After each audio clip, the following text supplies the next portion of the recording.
What's the connection between the iconic Mitford sisters, the Kennedys, and the Pemberley house from the 2005 Keira Knightley Pride and Prejudice? It's actually so crazy that I knew all of these pieces of history separately, but I had never connected them until someone in my previous post illuminated them for me in a comment. But in 2018, I read The Kennedy Debutante by Carrie Marr, and it was about Kick Kennedy, Kathleen Kennedy, who was here with JFK. I hope you know who JFK is. The reason I know all of this is because when I was in school, I took a class on Irish Americans and New York, and I ended up reading way too much about the Kennedys. But this book is about how Kick Kennedy became a debutante during World War II. Her dad, Joseph Kennedy, was sent to Germany as the ambassador for the US. He did not want to enter the war, and it ended up really ruining his reputation. But she was named the debutante of the year in 1938, and she met this British guy. She fell in love with him. They got married. Here she is with her mother and her sister Rosemary. The British guy that she happened to fall in love with was the heir to the Chatsworth house, which is the house from Pemberley in the 2005 Keira Knightley version of Pride and Prejudice. Unfortunately, he died, I think, 4 months after their wedding, and her parents shipped her off back to America. She came back 4 years later,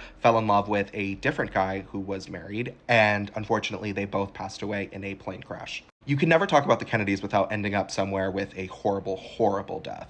The reason that the story is connected to the Mitfords was because the younger brother, Lord Andrew Cavendish, ended up marrying Deborah Mitford, who was the youngest of the Mitford sisters and the one who was married very young, and she ended up turning Chatsworth into a public house and restoring money and legacy back to the family name through opening the house to the public and enabling people to take tours of it and renting it out for sets, aka Pride and Prejudice. In case that is all too convoluted, this all started because I talked about the Mitford sisters, who were 6 sisters who were very, very famous between 1910 and 1950. And there were 6 sisters, and each one of them had a very, very, very different outcome in their lives, right? She became a lady. One of them was married, but then spent the rest of her life living with a woman. One of them moved to America and was a famous communist. One of them was an author. One of them was a fascist who spent World War II in prison because she was not allowed to be out in public after she left her husband, a Guinness, to marry the head of the fascist party. And the last one was in love with Hitler. And the 3, the communist, the fascist, and the